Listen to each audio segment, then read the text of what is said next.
미국의 기준금리 정책으로 불경기 없는 물가 잡기에 도전하고 있는 연방준비제도가 경제 분석가들이나 투자자들의 기대와는 달리 매우 신중한 태도를 보이고 있습니다. 제롬 파월 의장을 포함한 연준 멤버들은 대다수 물가 잡기를 확신할 수 없어 기준금리를 예상보다 더 오랫동안 동결할 수 있으며 올해한 금리 인하 시작도 속단하기 어렵다는 입장을 표명하고 있습니다.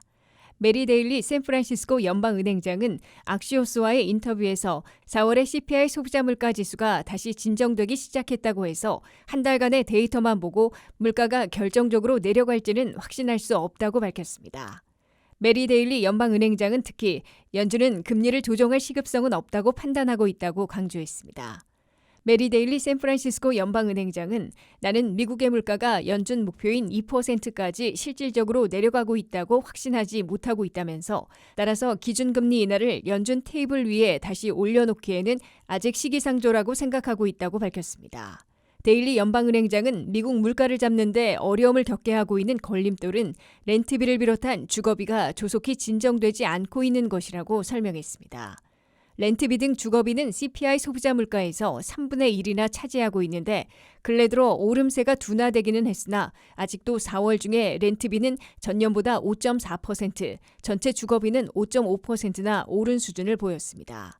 앞으로도 지속적으로 둔화되어야 하며 뚜렷한 둔화로 연준 목표인 2%에 더 근접해야만 올해한 기준금리를 내리기 시작할 수 있다는 신중한 태도를 견지하고 있는 것으로 월스트리트 저널과 악시오스 등 미 언론들은 해석하고 있습니다.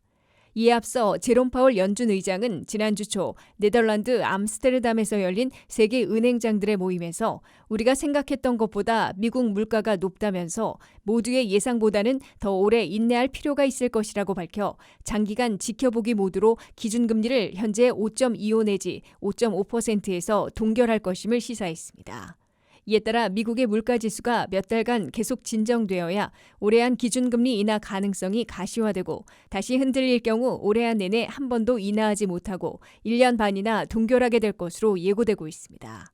다만 연준은 소비자나 사업주들이 고물가와 함께 고금리의 이중고에 시달리고 있는 점을 심각하게 인식하고 있어 물가 진정세가 지속되면 올해 안에 이르면 9월과 12월 등 2번 아니면 2달 중에 한 번만 기준금리를 내릴 수도 있을 것으로 관측되고 있습니다.